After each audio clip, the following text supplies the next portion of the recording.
Hello दोस्तों, एलपीजीएस zone में सभी का बहुत बहुत स्वागत है। और मैं हरेंद्र फिर से उपस्थित हूँ आप लोगों के सामने ज्योग्राफी के एक नए टॉपिक के साथ। और मित्रों, हमारा जो आज का टॉपिक है वो हम पढ़ने वाले हैं भारत का भौगोलिक स्वरूप। ठीक है नहीं?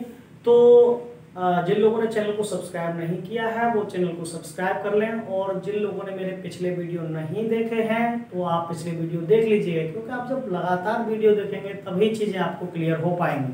ठीक है, तो ध्यान देंगे सभी। हम पढ़ने वाले हैं भारत का भौगोलिक स्वरूप। तो आप लोग जानते हैं ये भारत जो है वो एक प्रायद्वीपी है। कैसा है? प्रायद्वीपी है। और अगर हम इस प्रायद्वीप की बात करते हैं, आकृति की मैं पहले ही बता चुका हूं, चतुष्कोणीय आकृति वाला प्रायद्वीपी भारत है। और इसके अगर हम भौगोलिक स्वरूप की बात करें तो देखो इस पर बहुत सारी चीजें हैं। ठीक है, जैसे अगर हम बात करते हैं यहाँ पे आपका मैदानी भाग है, इस पर बहुत सारा मैदानी भाग है, मैदान है। ठीक है, मैदान के अलावा अगर हम दूसरी बात करें तो यहाँ पर्वत हैं, यहाँ पे पर्वत हैं। पर्वतों के अलावा यहाँ पे आप लोग देखते हैं कि पहाड़ियां हैं, पहाड़ियों के अलावा यहाँ पे आपको पठार हैं, पठारों के अलावा यहाँ पे वन क्षेत्र है, और वन क्षेत्र के अलावा यहाँ मरुस्थल भी हैं। यहाँ मरुस्थल है, मरुस्थलों के अलावा आप लोग देखते हैं कि बहुत सारी चीजें, मतलब बहुत सारी विविधताएं यहाँ पे हैं। तो विशेष तौर पे अगर हम इन क्षेत्रों को देखें, जैसे अगर बात करते हैं यहाँ पे वन क्षेत्र की, मैं वन क्षेत्र को देखूं तो कितना है वन क्षेत्र यहाँ पे, ये 2019 की रिपोर्ट के अनुसार है, वो है आपका 2.56%, 2.56%। इतने पर क्या है, सॉरी पहले मैदान लिखा है, मैदान है पहला, वन क्षेत्र नहीं। सबसे पहले है मैदानी भाग। तो मैदानी भाग की अगर बात करें तो मैदानी भाग है आपका, वो है 43% है, 43% मैदानी भाग है। 43.2% जो भारत का कुल क्षेत्रफल है उसका 43.2% क्या है, मैदान है, जहां पर फसलें वगैरह होती हैं। ठीक है नहीं? और लोग बहुत ज्यादा मायने में निवास करते हैं। अगला अगर हम पर्वतों की बात करते हैं तो यहाँ पे जो पर्वत हैं वो हैं 10.6% पर पर्वत हैं। अब बात करते हैं पहाड़ियों की। तो ये देखो अभी पूरा टॉपिक पढ़ाऊंगा, सभी पर्वत क्या होता है, पहाड़ी क्या होता है, पठार क्या होता है। ठीक है, अभी आप केवल इतना समझो। तो जो पर्वत है 10.6% पर है। पहाड़ियों की बात करें तो पहाड़ियां 18.5% भाग पर स्थित हैं। अब बात करते हैं पठारों की। तो पठार बहुत ज्यादा है हमारे यहाँ, और लगभग 27.7% पर या लगभग 27% पर पठार है यहाँ। इसके अलावा देखो हम वन क्षेत्र की बात करें तो 2019 की रिपोर्ट के अनुसार वन क्षेत्र जो है वो है आपका 24.56%। ये आपका वन क्षेत्र है। उसके अलावा यहाँ पे मरुस्थल भी हैं, जो शीत मरुस्थल लद्दाख वाला, और थार का मरुस्थल जो एक गर्म मरुस्थल है। ठीक है, तो वो भी यहाँ पे है। ठीक है, तो इस तरह से ये जो क्षेत्र है। अच्छा देखो, मरुस्थल की अगर प्रतिशतता की बात करें तो अभी तो मरुस्थल जो है वास्तव में वो तो बहुत कम है, पर ऐसे क्षेत्रों की संख्या बड़ी है, मतलब मरुस्थलों की संख्या बड़ी है या ऐसे क्षेत्रों की संख्या बड़ी है जहां पर बारिश का प्रतिशत 25 सेंटीमीटर से कम रह रहा है। कभी पूछा जाए मरुस्थल क्या है, तो जहां वर्षा 25 सेंटीमीटर से कम होती है उन क्षेत्रों को मरुस्थल घोषित कर दिया जाता है। अगर परसेंटेज की बात करें तो लगभग अभी 25 से 30% के मध्य ये वाला क्षेत्र है जहां वर्षा कम होना शुरू हो गई है, मतलब जो मरुस्थलीकरण में परिवर्तन होने वाला है। ठीक है तो अभी बहुत कम। ठीक है ना? तो ये है आपका। तो देखिए इसके बाद इस तरह से ये इसका भौगोलिक स्वरूप है जो भारत को बांट लिया गया है। तो बहुत बार इन्हीं से क्वेश्चन बन जाता है सीधा सीधा। ठीक है, अच्छा इनमें जो सबसे पहले देखो पर्वतों की अगर बात करें तो बड़ी बड़ी लंबी लंबी श्रृंखलाएं जिन पर ऊंची ऊंची चोटियां हैं वो पर्वत होते हैं। अगर पहाड़ियों की बात करें तो कहेंगे पहाड़ियां, विशेष तौर पर इसमें एक मानक रहता है 700 मीटर। 700 मीटर से जो कम ऊंची चोटियां होती हैं वो पहाड़ियों में गिनी जाती हैं। और पठार का मतलब होता है, देखो ये तो ऊंची ऊंची चोटियां हुई, अगर किसी चोटी पर ऊपर क्या है, समतल आकृति है, किसी चोटी पर ऊपर इस तरह से समतल आकृति बन जाती है तो उसे क्या कहते हैं, फिर पठार कहते हैं। ठीक है, तो देखो सबसे पहले हम इनमें जो पढ़ने वाले हैं पर्वत पढ़ने वाले हैं, क्योंकि पर्वतों में जो सबसे ज्यादा क्वेश्चन बनते हैं वो हिमालय से बनते हैं या अन्य जो पर्वत श्रेणियां हैं उनसे बनते हैं।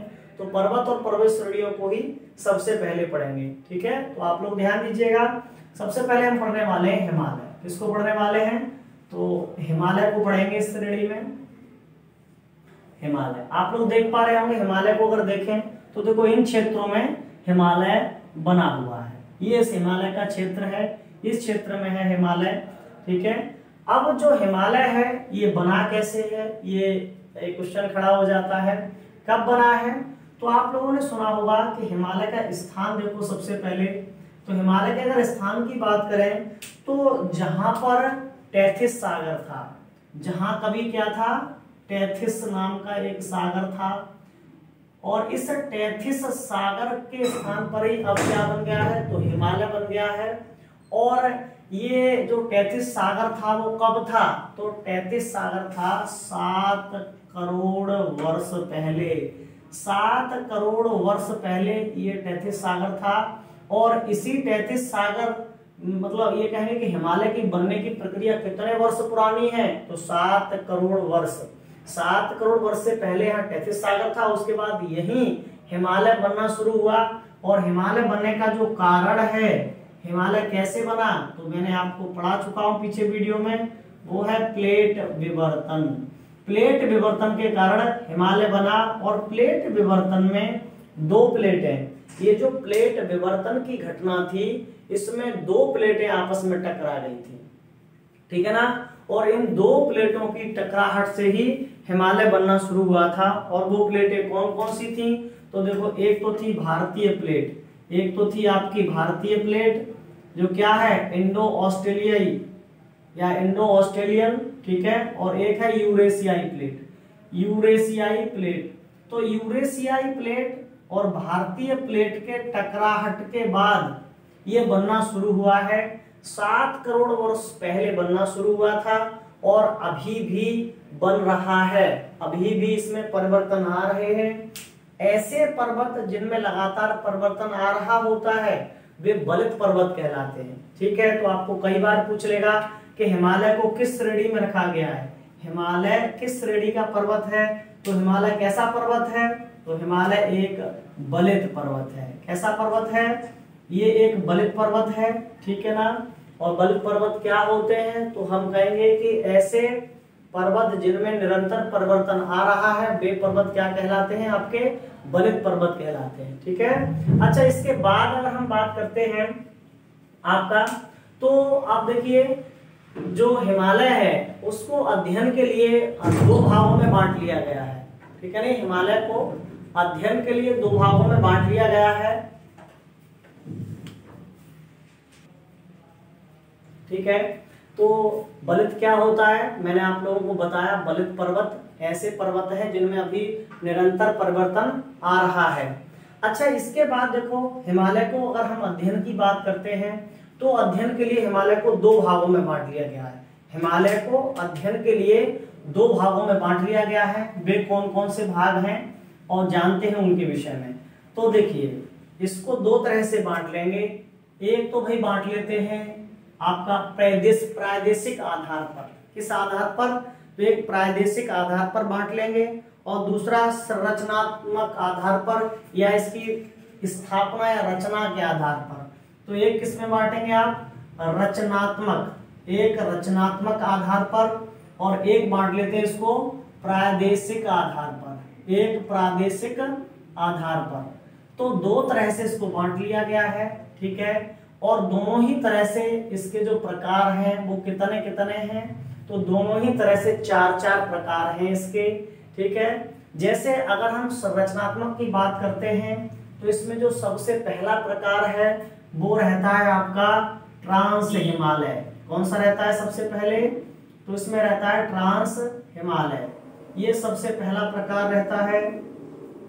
ठीक है, अच्छा संरचना को आप उत्पत्ति के आधार पर भी कह सकते हैं कि कब कब बना है, कैसे बना है। तो ट्रांस हिमालय, और ट्रांस हिमालय के बाद जो दूसरा रहता है जिसको बोलते हैं महान हिमालय। क्या बोलते हैं इसको? महान हिमालय। महान हिमालय जो ग्रेट हिमालय है वो रहता है। तीसरे में रहता है आपका लघु हिमालय, तीसरा जो इसका भाग है वो है लघु हिमालय। और लघु हिमालय के बाद जो चौथा है इसको बोलते हैं उप हिमालय। क्या बोलते हैं चौथे को? उप हिमालय। और जो उप हिमालय है इसी को बोल देते हैं शिवालिक। शिवालिक की पहाड़ियां उप हिमालय या इसी को शिवालिक बोल देते हैं। ठीक है, तो ये तो हुआ इसकी उत्पत्ति के आधार पर या इसकी संरचनात्मक आधार। ठीक है, जिसमें अगर हम बात करते हैं सबसे पहले कौन सा बना है, तो सबसे पहले अगर देखो इसको हम नक्शे पे देखें तो हम कहेंगे सबसे प्राचीन ये है, ये इधर वाला ट्रांस हिमालय है। ये वाले को अगर हम देखें तो ये आपका महान हिमालय है, इधर देखें ये लघु हिमालय है, और सबसे लास्ट का जो है ये वाला, ये शिवालिक की पहाड़ियां हैं। ठीक है ना, ये तो क्या हुआ इसका उत्पत्ति के आधार पर हुआ। अब हम प्रादेशिक आधार पर देखें तो प्रादेशिक आधार पर भी इसको 4 भागों में बांटा गया है। वे कौन कौन से हैं? देखो, इसमें जो सबसे पुराना हिमालय है, ठीक है नहीं, जो सबसे पुराना हिमालय है वो उसको पंजाब या कश्मीर हिमालय कहा गया है। सबसे पहले इसमें पंजाब हिमालय, सबसे जो पहला है इसको आप 2 नामों से जानेंगे, या तो पंजाब कहिएगा या कहिएगा कश्मीर हिमालय, पंजाब या कश्मीर हिमालय। और दूसरा है आपका इसके बाद क्रम में कुमायूं। दूसरा कौन सा है? तो दूसरा है कुमायूं हिमालय, ये दूसरा कुमायूं हिमालय है। और कुमायूं हिमालय के बाद तीसरा जो होता है आपका नेपाल हिमालय। तीसरा कौन सा है? तो नेपाल हिमालय, ये तीसरा है। और नेपाल हिमालय के बाद अगर हम चौथे भाग की बात करते हैं तो वो है असम हिमालय। कौन सा है? असम हिमालय, असम हिमालय। ठीक है, तो इस तरह से ये प्रादेशिक आधार पर इसका बंटवारा है।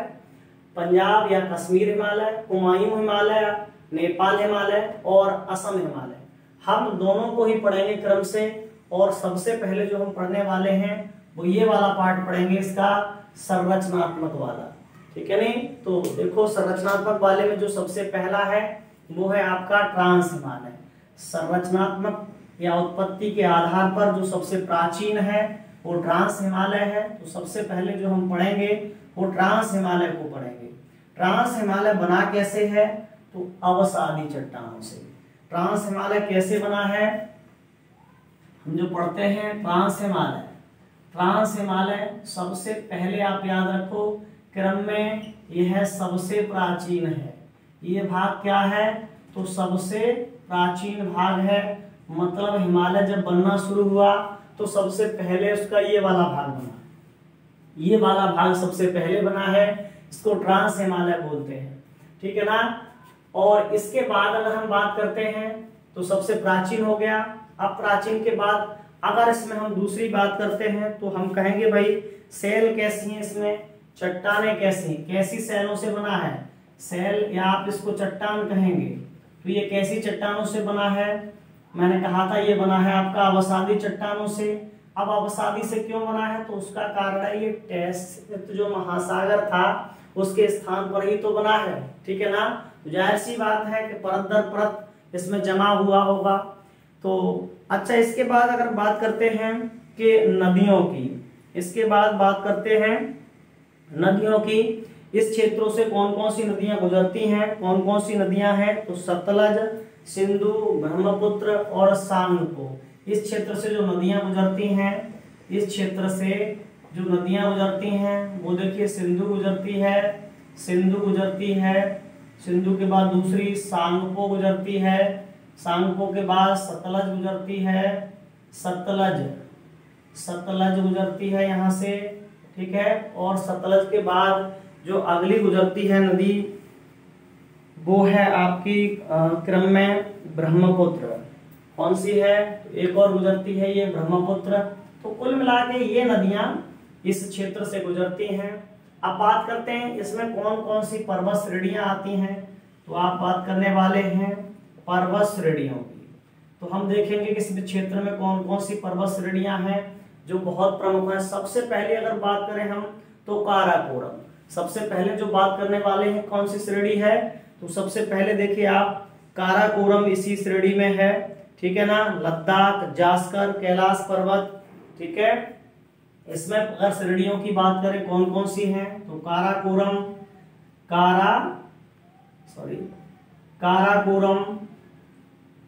लद्दाख, लद्दाख की पहाड़ियां, ठीक है, जास्कर श्रेणी, बहुत बार पूछ लेता है कि जास्कर श्रेणी किसका अंग है, तो काराकोरम हो गया आपका, जास्कर श्रेणी हो गया आपका, और लद्दाख श्रेणी हो गया आपका। इसके अलावा यहाँ कैलाश पर्वत भी है। इसके अलावा इसी में हम जो पढ़ते हैं कैलाश पर्वत भी इसी में पढ़ा जाता है, ठीक है। तो कुल मिला के ये इसकी प्रमुख श्रेणियां हैं, ठीक है। अच्छा, कई बार ये पूछ लिया जाता है कि जो सिंधु नदी है वो किन किन श्रेणियों के बीच से होकर जाती है, तो आप ध्यान रखिएगा, ये है वे पर्वत श्रेणियां। सिंधु नदी को कई बार पूछ लेता है कि जो सिंधु नदी है वो किन किन पर्वत श्रेणियों से होकर गुजरती है, तो वो कौन सी जगह है, वो है आपका जास्कर और लद्दाख। जास्कर और लद्दाख पर्वत श्रेणी के मध्य से ही होकर गुजरती है आपकी सिंधु नदी। अच्छा, इसके अलावा अगर हम बात करें कि इस क्षेत्र में जो सर्वोच्च शिखर है, इस क्षेत्र में जो सर्वोच्च शिखर है वो कौन सा है, तो देखिए इस क्षेत्र की जो सबसे ऊंची चोटी है, सबसे ऊंची चोटी वो है आपकी K2। क्या है आपकी K2 है। और K2 को और किस नाम से जाना जाता है, तो आप लोग जानते हैं K2 को कहा जाता है गॉडविन ऑस्टिन। तो इसको गॉडविन ऑस्टिन के नाम से भी जाना जाता है, गॉडविन ऑस्टिन। और अगर बात करें तो ये भारत की सबसे ऊंची चोटी है, गॉडविन ऑस्टिन। अच्छा, इसका एक और नाम है, तो इसे गौरीनंदा, कभी कभी एग्जाम में ये भी आ जाता है, तो ये गौरीनंदा, ठीक है, गॉडविन ऑस्टिन, गौरीनंदा या K2 एक ही चोटी है। और ये कहाँ स्थित है, तो मैंने आपको बताया ये इस क्षेत्र में यहाँ पर स्थित है। अगर बात करते हैं तो ये वर्तमान में POK में चला जाता है, जो POK वाला पोर्शन है, ये वाला ये POK है, POK क्षेत्र में पड़ती है, ठीक है। अगर हम इसकी हाइट की बात करते हैं कि इसकी ऊंचाई कितनी रहती है, तो इसकी ऊंचाई रहती है आपकी 86-11 मीटर। इसकी जो ऊंचाई है वो कितनी है, तो इसकी ऊंचाई रहती है आपकी 86-11 मीटर, 86-11 मीटर की है ये, ठीक है। तो ये ट्रांस हिमालय से बनने वाले सामान्य बातें या सामान्य क्वेश्चन थे। अगला देखिए, इसके बाद जो श्रेणी शुरू होती है, इसके बाद जो श्रेणी प्रारंभ होती है वो कौन सी श्रेणी है, तो वो श्रेणी है आपकी महान हिमालय। कौन सी श्रेणी है, तो वो श्रेणी है महान हिमालय। और इस महान हिमालय में ही सबसे ऊंची ऊंची चोटियां स्थित हैं। तो जो श्रेणी है वो कौन सी है, तो महान हिमालय। महान हिमालय ये है आपका महान हिमालय। अगर हम देखें हिमालय के हिसाब से तो सबसे ऊंची ऊंची जो चोटियां स्थित हैं वो इसी महान हिमालय पर ही स्थित हैं, ठीक है। जो भी ऊंची ऊंची चोटियां हैं वो कहाँ स्थित हैं, तो वो सब महान हिमालय पर स्थित हैं। इसका अगर अन्य नाम की बात करें तो महान हिमालय को आप लोग बृहद हिमालय भी कहते हैं। इसको बृहद हिमालय के नाम से भी जाना जाता है। बृहद हिमालय, हिमाद्री भी इसी को कहा जाता है, इसी को हिमाद्री भी कहा जाता है, ठीक है। तो महान हिमालय, हिमाद्री, बृहद हिमालय, ये कुछ नाम हैं इसके, ठीक है। अगला अगर हम बात करें इसकी, तो अगर ऊंचाई के हिसाब से देखें, अगर हम इसको ऊंचाई के हिसाब से देखें तो पूरे हिमालय में जो अधिकतर ऊंची ऊंची चोटियां हैं वो इसी पर स्थित है, ये वाला भाग है।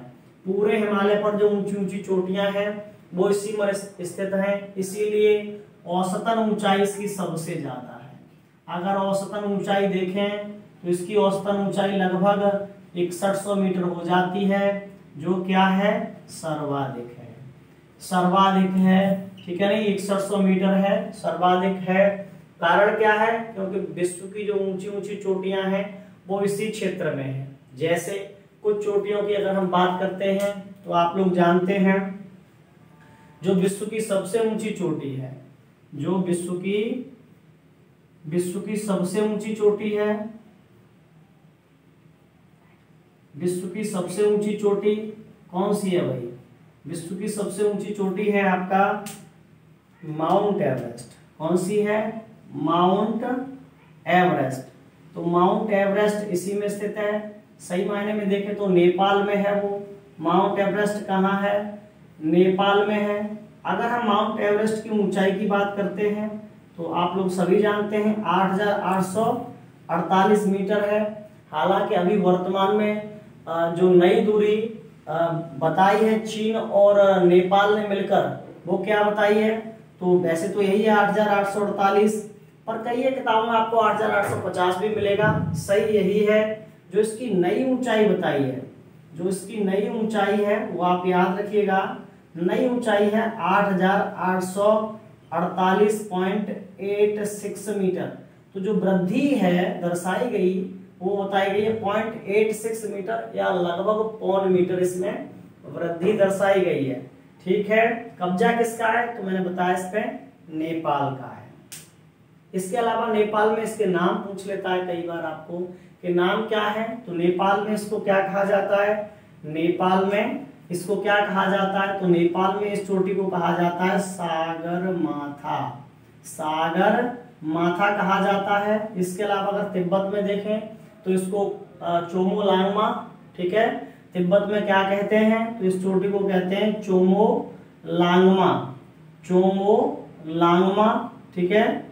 चोमोलांगमा नाम से या पोमोलुंगा, चोमोलांगमा, इन नामों से इस चोटी को जाना जाता है। अगर सही मायने में आपको ये पूछ ले कि ये हिमालय पर कहाँ है, तो मैंने बताया नेपाल के क्षेत्र में जाके स्थित है, जो बृहद हिमालय हिमाद्री पर है। ठीक है। अगला देखिए, इसके अलावा एक और ऊंची चोटी है इसी क्षेत्र में, एक और ऊंची चोटी है आपका। और दूसरी जो ऊंची चोटी है वो देखिए, इसको हटा देता हूं। दूसरी जो ऊंची चोटी है वो है यहाँ पे आपका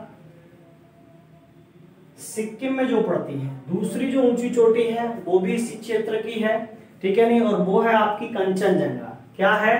तो हम कहेंगे भारत की वर्तमान में जो ऊंची चोटी है, भारत में ऊंची चोटी, जो भारत में ऊंची चोटी है, भारत में जो ऊंची चोटी है, देखो ये अंतर समझिएगा। मैंने कहा था आपको कि भारत की ऊंची चोटी और भारत में ऊंची चोटी, दोनों बातों में थोड़ा सा अंतर है।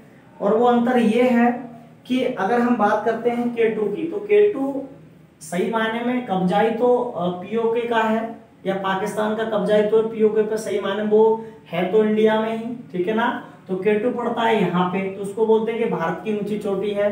पर अब कब्जा नहीं है ना इस पे, तो कब्जा जिस पर है उसको बोलते हैं भारत में ऊंची चोटी। तो भारत में जो ऊंची चोटी है वर्तमान में सबसे, वो कौन सी है? तो वो है आपकी कंचनजंगा।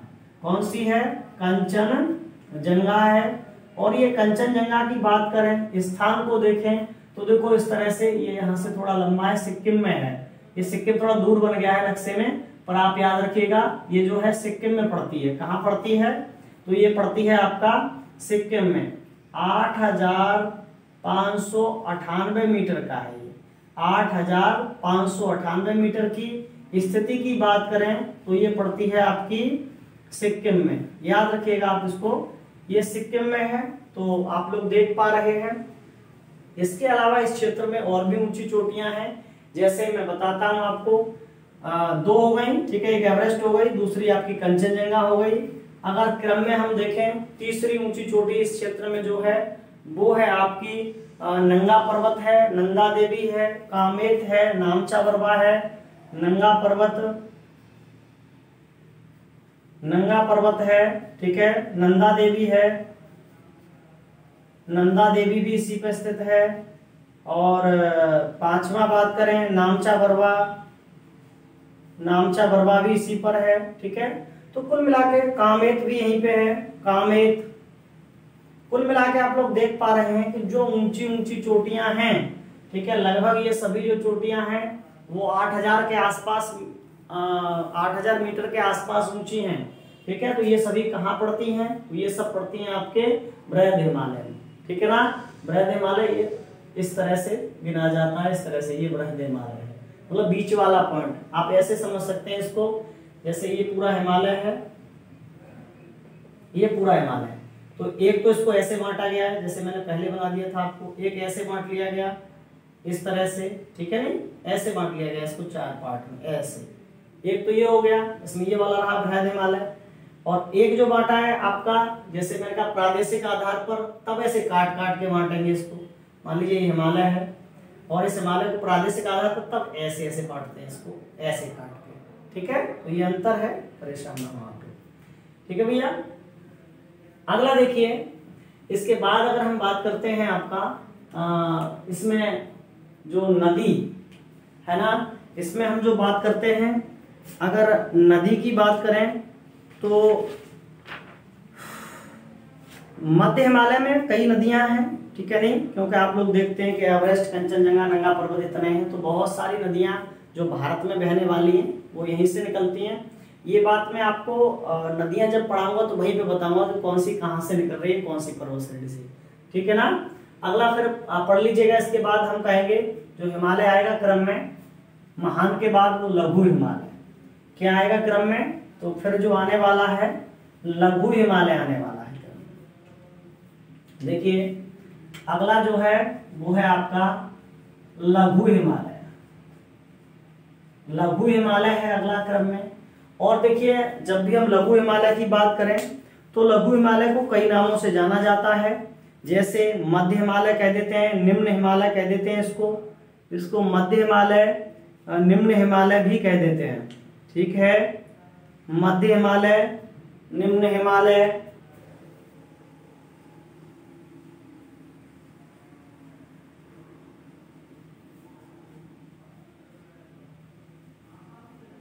मध्य हिमालय, निम्न हिमालय, ठीक है नहीं, तो ये भी इसी के नाम है। अगर इसकी औसतन ऊंचाई की बात करते हैं तो 3500 से 4500 तक रहती है। इसकी औसतन जो ऊंचाई है, इसकी जो औसतन ऊंचाई है वो 3500 से 4500 मीटर तक रहती है, ठीक है। और देखिए इसके अलावा अगर हम बात करें इसकी चौड़ाई की, तो ये इसकी जो चौड़ाई है वो है आपकी 60 से 80 किलोमीटर में, 60 से 80 किलोमीटर में ये विस्तरित है। इसके अलावा देखो अगर हम बात करते हैं इसकी पर्वत श्रेणियों की, तो पीर पंजाल, धौलाधर और महाभारत, ये इसकी कुछ पर्वत श्रेणियां हैं। अगर इसकी हम श्रेणियों की बात करें कि कौन कौन सी पर्वत श्रेणियां हैं, तो पीर पंजाल है, इस पर पीर पंजाल इसी पर स्थित है आपका, इस पर धौलाधर स्थित है, ठीक है। पीर पंजाल है इस पर, धौलाधर है इस पर, और नागटिंबा है, महाभारत है इस पर, नागटिंबा, महाभारत, ठीक है ना। तो ये कुछ प्रमुख पर्वत श्रेणियां हैं आपकी लघु हिमालय पर, ठीक है। इस पर अच्छा एक जो जरूरी पॉइंट है वो समझिएगा, वो है कुल्लू और कांगड़ा घाटी, जो बहुत प्रसिद्ध है और कई बार पूछ लेता है कि कुल्लू घाटी बहुत प्रसिद्ध है, हिमाचल में पड़ती है, ठीक है। तो कुल्लू और कांगड़ा घाटी, इस पर जो घाटियां हैं प्रसिद्ध जो घाटियां हैं, अगले वीडियो में आपको घाटियां बताऊंगा, ठीक है ना, आप यहां से समझिएगा। तो कुल्लू की घाटी, जो कुल्लू घाटी है, कुल्लू और कांगड़ा घाटी, ठीक है ना, ये जो घाटियां हैं कुल्लू और कांगड़ा घाटी वो भी इसी पर स्थित है। इसके अलावा इसका जो अंतिम पार्ट है, इसका जो चौथा पार्ट है वो है आपका शिवालिक। क्या है आपका? शिवालिक है। तो इसमें तो काफी छोटे छोटे मैदान हैं, ठीक है नहीं। शिवालिक में क्या है, तो यहाँ घास के मैदान पाए जाते हैं शिवालिक पे, पर्वत श्रेणियां कम ही हैं, ठीक है। शिवालिक में मतलब कम कम ऊंचे पहाड़ हैं, तो हम ये कहेंगे अगला जो है क्रम में वो शिवालिक है, ठीक है, जिसको उप हिमालय भी कहते हैं, बता दिया था मैंने आपको। शिवालिक या उप हिमालय, शिवालिक या उप हिमालय। तो इसकी विशेषता है कि यहाँ घास के छोटे छोटे मैदान हैं। इसकी विशेषता बहुत बार पूछ लिया गया है कि हिमालय के किस भाग में घास के छोटे छोटे मैदान हैं। तो घास के जो छोटे छोटे मैदान हैं वो किस क्षेत्र में है, तो वो है आपके शिवालिक में, ठीक है। और इन घास के छोटे छोटे मैदानों को क्या कहा जाता है, किन किन नामों से जाना जाता है, तो इनको दो तरह से देखेंगे, एक पश्चिम में और एक पूर्व की ओर। एक पश्चिम में और एक पूरब की ओर, इनको अलग अलग नामों से जाना जाता है। जैसे पश्चिम में अगर बात करें तो इनको दून कहा जाता है, पश्चिम की तरफ देखें तो इनको दून कहा जाता है, और पूरब की तरफ देखें तो इनको द्वार कहा जाता है। ये भी कई बार आपसे पूछ लिया गया है, ठीक है ना। पश्चिम में इनको देखें तो दून और पूरब की ओर इनको द्वार कहा जाता है। अच्छा, उत्तराखंड में इनका नाम बुग्याल भी है, ठीक है नहीं। उत्तराखंड में कई एक जगह के जो स्थायी निवासी हैं, उत्तराखंड में जो वहां के स्थायी निवासी हैं, इनको बुग्याल, बुग्याल नाम से या पामार नाम भी होता है इनका, बुग्याल या पामार नाम से भी जानते हैं, ठीक है। तो आप विशेष तौर पे से याद रखिएगा दून और द्वार को। जैसे नाम सुना होगा आपने हरिद्वार, ठीक है ना, देहरादून, ये है ना, तो ये इसी तरह के हैं। तो ये ऐसे क्षेत्र हैं जो पहाड़ियों के बीच तो स्थित हैं, पर वहां पे क्या है कि घास के मैदान भी पाए जाते हैं, ठीक है। तो ये शिवालिक की पहाड़ियां हैं, और इसके विषय में जो बनने वाले क्वेश्चन थे वो मैंने आपको कवर किए थे। और अच्छा, इसकी ऊंचाई नहीं बताई आपको है, औसतन ऊंचाई इसकी, तो हम कहेंगे कि इसकी ऊंचाई ज्यादा नहीं है। मैंने अभी बताया कि इसमें पहाड़ी क्षेत्र ज्यादा है, तो ये केवल 600 से 1500 के बीच ही इसकी औसतन ऊंचाई है। 600 से 1500 मीटर तक ही ऊंचाई है। हाँ, घास के मैदान है, तो जाहिर सी बात है कि इसकी चौड़ाई जो है वो 10 से 50 किलोमीटर तक है, ठीक है।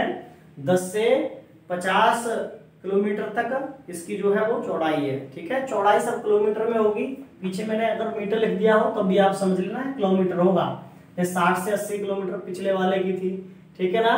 तो इस तरह से आप याद रखेंगे इसको। तो ये थी आपकी शिवालिक की पहाड़ियां। अब ये तो आपका एक प्रकार का विस्तार हुआ। ये कैसा हुआ आपका, जो मैंने बताया था उत्पत्ति के आधार का जो विस्तार है, उत्पत्ति के आधार का जो विस्तार है वो हुआ।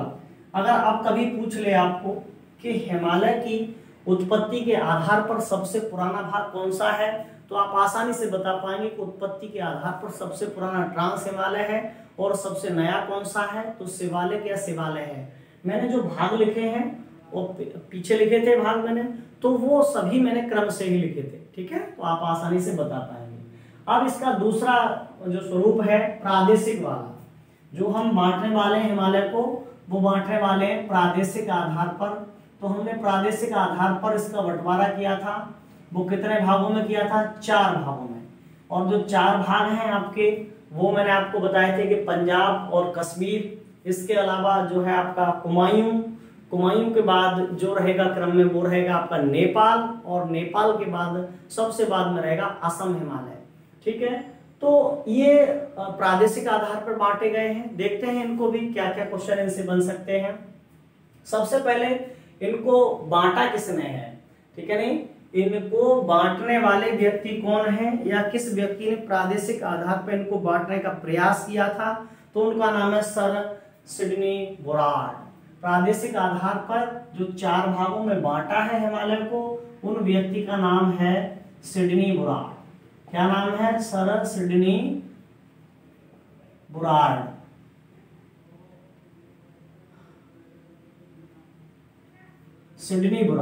सिडनी बुराड ने क्या किया है,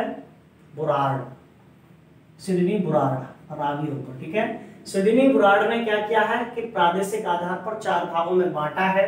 उनमें जो मैंने आपको बताया पहला भाग, पहले भाग की अगर बात करें तो कौन सा था भाई क्रम में, सबसे पहले वही मैंने बताया था। देखो उत्पत्ति के आधार पर ऐसे ऐसे बटे हुए हैं ये भाग, और वैसे इस तरह से बटे हुए हैं ऐसे, ठीक है ना, इस तरह से बटे हुए हैं। तो अभी कोई प्रादेशिक आधार है। सबसे पहली पहाड़ियां थी आपकी पंजाब, कौन सी थी, पंजाब, या इनको कश्मीर भी कहा जाता है, पंजाब या कश्मीर हिमालय, पंजाब या कश्मीर हिमालय पहला था क्रम में।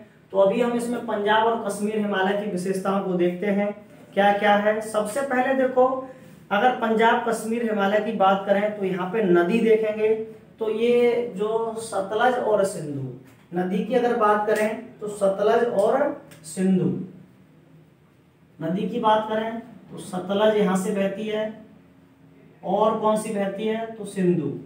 सतलज और सिंधु इन श्रेणियों से या इन इस हिमालय से बहती हैं। ठीक है, नदियों के बाद अब पर्वत श्रेणियों की अगर बात करेंगे तो वही है सभी, जास्कर है, लद्दाख है। इसमें क्या क्या है, जास्कर, लद्दाख। अरे जो ट्रांस हिमालय वाली है वही आपकी इसमें है, याद रखिएगा, जो ट्रांस हिमालय वाली है वही इसमें है। ठीक है, जास्कर है, लद्दाख है, इसके अलावा इसमें काराकोरम है, पीर पंजाल है। ठीक है, तो यही सब है। झीलों की बात करें तो इसमें आपकी जो प्रमुख झीलें हैं उसमें से एक देखिए डल झील, प्रसिद्ध जो डल झील है जो अपनी सुंदरता के लिए जानी जाती है, डल झील। और डल झील के अलावा इसमें बुलर झील, बुलर झील भी इसी में है। तो झीलें अगर देखें तो पंजाब और कश्मीर हिमालय में कौन कौन सी झीलें हैं, प्रसिद्ध झीलें हैं आपकी डल झील और बुलर झील। इसके अलावा अगर हम बात करते हैं इसकी मिट्टी की अगर बात करें, यहाँ कौन सी मिट्टी है इस क्षेत्र में, तो यहाँ मिट्टी है उसको बोला जाता है करेवा। कौन सी मिट्टी है, करेवा मिट्टी है। मतलब करेवा मिट्टी उस मिट्टी को कहते हैं जो नदियों द्वारा इकट्ठी की जाती है, मतलब हल्का कीचड़ जैसा ये होता है, तो वो करेवा है। तो करेवा मिट्टी यहाँ पे है इसमें। करेवा के बाद अगर बात करते हैं करेवा में की जाने वाली कृषि की, तो करेवा में जाफरान कृषि की जाती है, जाफरान। ठीक है, जाफरान कृषि की जाती है करेवा मिट्टी में। तो ये आपके पंजाब या कश्मीर हिमालय से बनने वाले सामान्य क्वेश्चन थे। इसके बाद पढ़ते हैं कुमायूं। कुमायूं की पहाड़ियां, और कुमायूं की पहाड़ियों को दो भागों में बांटा गया है, वो देखिए। तो इसके बाद कुमायूं की पहाड़ियां, और इस तरह कुमायूं से कई बार क्वेश्चन बना हुआ है, कुमायूं की पहाड़ियों से बहुत बार क्वेश्चन बना हुआ है। देखिए कुमायूं की पहाड़ियां, सबसे पहले कुमायूं की जो पहाड़ियां हैं या कुमायूं जो पर्वत श्रेणी है या कुमायूं जो हिमालय है, इसको दो भागों में बांट लिया गया है, इधर पश्चिमी भाग और इसका पूर्वी भाग। तो जो पश्चिमी भाग है इसका उसको बोलते हैं गढ़वाल, क्या बोलते हैं, गढ़वाल, और पूर्वी वाले को बोलते हैं कुमायूं। तो कुमायूं पूर्व की तरफ है और पश्चिम की तरफ क्या है, तो गढ़वाल है आपका पश्चिम की तरफ। अब अगर बात करते हैं इसकी श्रेणियों की, तो बद्रीनाथ, केदारनाथ, त्रिशूल, माना, गंगोत्री, नंदा देवी, कामत। ठीक है, वो सब इसी की श्रेणियां हैं। कुमायूं में जो श्रेणियां आती हैं वो कौन कौन सी आती हैं, तो देखो कुमायूं में बद्रीनाथ है आपका, बद्रीनाथ इसी में है, केदारनाथ है, बद्रीनाथ, केदारनाथ, और इसके बाद अगर बात करें बद्रीनाथ हो गई आपकी, केदारनाथ हो गई, हाँ। इसके बाद कामेत, ठीक है, नहीं कामेत भी जो आएगी वो इसी में आएगी, माना आएगी, नंदा देवी आएगी, त्रिशूल आएगी, तो जो तीसरा भाग है इसका, ठीक है ना, तीसरा भाग क्या है आपका, तो तीसरा भाग है वो है नेपाल हिमालय। क्या है, नेपाल हिमालय। ये नेपाल हिमालय इसका तीसरा भाग है। अगर हम बात करते हैं यहाँ पे नदी की बात करें तो इस क्षेत्र में जो नदी है वो है आपकी तीस्ता। कौन सी है, तीस्ता और ब्रह्मपुत्र है। ठीक है, कौन सी है इसमें, तो इसमें जो नदी है आपकी वो सॉरी तीस्ता और काली नदी, तीस्ता और काली नदी, तीस्ता और काली नदी इस क्षेत्र में है, या ये कह सकते हैं कि जो अलग करती है इस क्षेत्र को वो तीस्ता और काली नदी अलग करती है। ठीक है, इसके बाद पर्वत श्रेणियां इसकी इंपोर्टेंट है तो वो आप जरूर देखिएगा, और अधिकतर जो क्वेश्चन आता है इससे वो श्रेणियों से ही आता है। कहां से आता है, श्रेणियों से आता है। इसमें देखो जो श्रेणियां हैं उनमें सबसे पहले आप देखेंगे सिक्किम, जो बहुत प्रसिद्ध श्रेणी है, सिक्किम श्रेणी। और सिक्किम पर्वत श्रेणी की अगर बात करते हैं हम, तो इसी पर जो सबसे ऊंचा पर्वत है कंचनजंगा, कंचनजंगा जो पर्वत है 85-98 मीटर का, वो इसी श्रेणी का अंग है। इसके अलावा दूसरी श्रेणी की बात करें तो जो चाय के लिए भारत में बहुत प्रसिद्ध श्रेणी है दार्जिलिंग। कौन सी श्रेणी है, दार्जिलिंग श्रेणी। तो ये दार्जिलिंग श्रेणी भी इसी का अंग है। आप लोग जानते हैं कि ग्रीन टी के लिए इसको जीआई टैग मिल चुका है।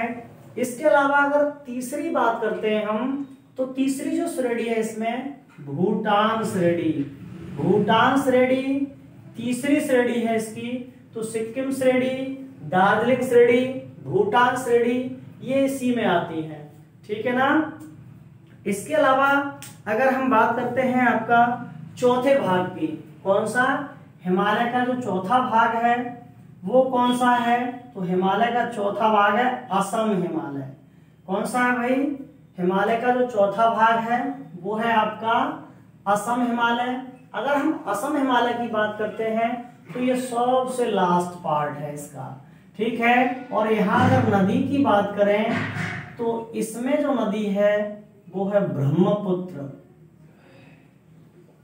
कौन सी नदी है, तो ब्रह्मपुत्र नदी है। मैंने कहा सबसे लास्ट वाला भाग है, ये सबसे अंतिम वाला जो भाग है ये है, ठीक है। अब इसकी अगर हम पर्वत श्रेणी की बात करें, यहाँ श्रेणी कौन कौन सी हैं, इसकी श्रेणियां कौन कौन सी हैं, तो देखो सबसे पहले बहुत प्रसिद्ध है नामचा बरवा। कौन सी है, तो यहाँ पे नामचा बरवा। और नामचा बरवा से कई क्वेश्चन बनते हैं। एक आपको पूछा जाता है कि हिमालय की सबसे पूर्वी श्रेणी कौन सी है या पूर्वी अंतिम श्रेणी कौन सी है, तो ये नामचा बरवा है, आप लोग याद रखेंगे।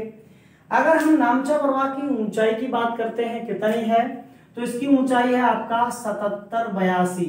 कितनी है ये, 7782 मीटर की है नामचा बरवा, ठीक है।